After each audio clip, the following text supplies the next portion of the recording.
Economics సంబంధించినటువంటి ఒక మంచి టాపిక్ ఏదైనా ఉందంటే చూడండి, స్థూల ఆర్థిక అంశాలు అన్నాడు. ఇక్కడ స్థూల అర్థశాస్త్రం మరియు సూక్ష్మ అర్థశాస్త్రం అన్నాడు.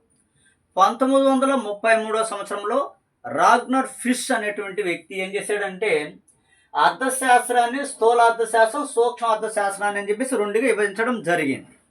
ఓకేనా, రైట్.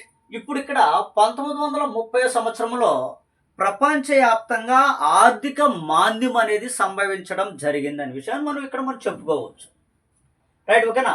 ఇప్పుడు ఇక్కడ ఒక్కసారిగా మనం చూసినట్లయితే తర్వాత ఆర్థిక విశ్లేషణ ప్రాముఖ్యంలోకి వచ్చిందనే విషయం మనం చెప్పవచ్చు, స్థూల ఆర్థిక విశ్లేషణ.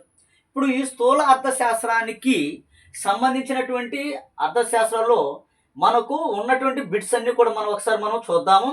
రైట్, ఓకేనా. అందులో ఫస్ట్ ప్రశ్న ఒకసారి చూడండి.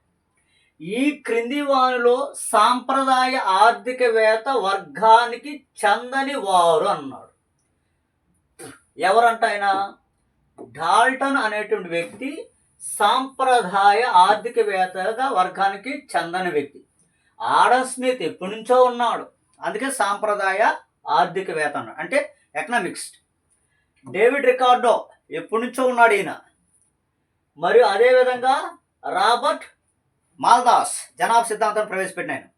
ఈ ముగ్గురు ఎప్పటి నుంచో మనకు ఉన్నారు కనుక అందుకని సాంప్రదాయ సిద్ధాంత ఆర్థికవేత్తలు అనే విషయం మనం చెప్పవచ్చు. నెక్స్ట్ రెండో ప్రశ్న, స్థూల ఆర్థిక విశ్లేషణకు ఈ క్రింది సంఘటన తర్వాత ప్రాధాన్యత పెరిగింది అన్నాడు. నేను ఇంతకుముందే చెప్పాను, 1930లో ప్రపంచం మొత్తం మీద ఆర్థిక మాంద్యం సంభవించినప్పుడు, ఓకే రైట్, స్థూల ఆర్థిక విశ్లేషణ పైన మంచి ఆదరణ వచ్చిందని చెప్పేసి అన్నా. అంటే అందుకే ఇప్పుడు ఏంది? ఆర్థిక మాంద్యం. Okay right. నెక్స్ట్ మనకు ఉన్నటువంటి ప్రశ్నలో మూడో ప్రశ్న ఒకసారి చూడండి. సప్లై తన డిమాండ్ను తాను సృష్టించుకుంటుంది అని ప్రతిపాదించిన వారు ఎవరు అని అన్నాడు. ఎవరు ప్రతిపాదించిందంటే జేబీసే ఆ విషయాన్ని చెప్పాడు. నాలుగో ప్రశ్న, ప్రస్తుతం కరెన్సీ ఖాళీ చేయుటకు రిజర్వ్ బ్యాంకు ఉండవలసిన నిల్వల కనీస పరిమాణం.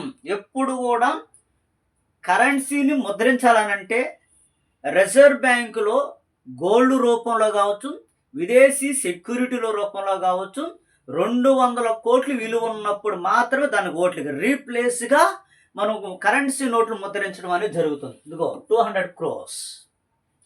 ఓకేనా, రైట్. నెక్స్ట్ ఐదో ప్రశ్న, స్థారక డిమాండ్కు ఉద్యోగితకు మధ్య గల సంబంధం.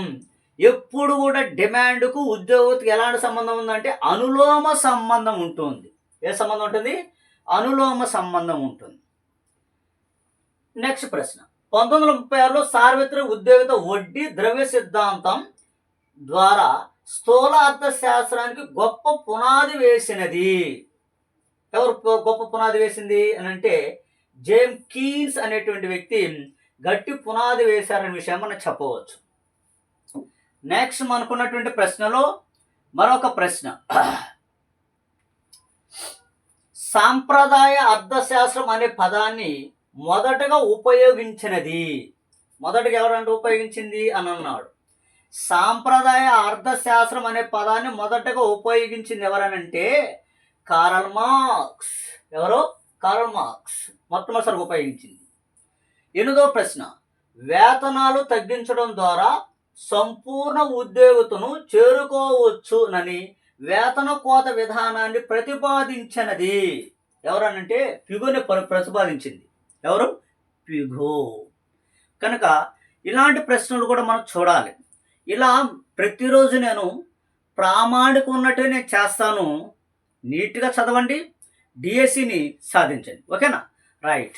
మీకు మా ఛానల్ నచ్చినట్లయితే లైక్ చేయండి, సబ్స్క్రైబ్ చేయండి, మా గణేష్ స్టడీస్ యాప్ని డౌన్లోడ్ చేసుకోండి. ఓకేనా.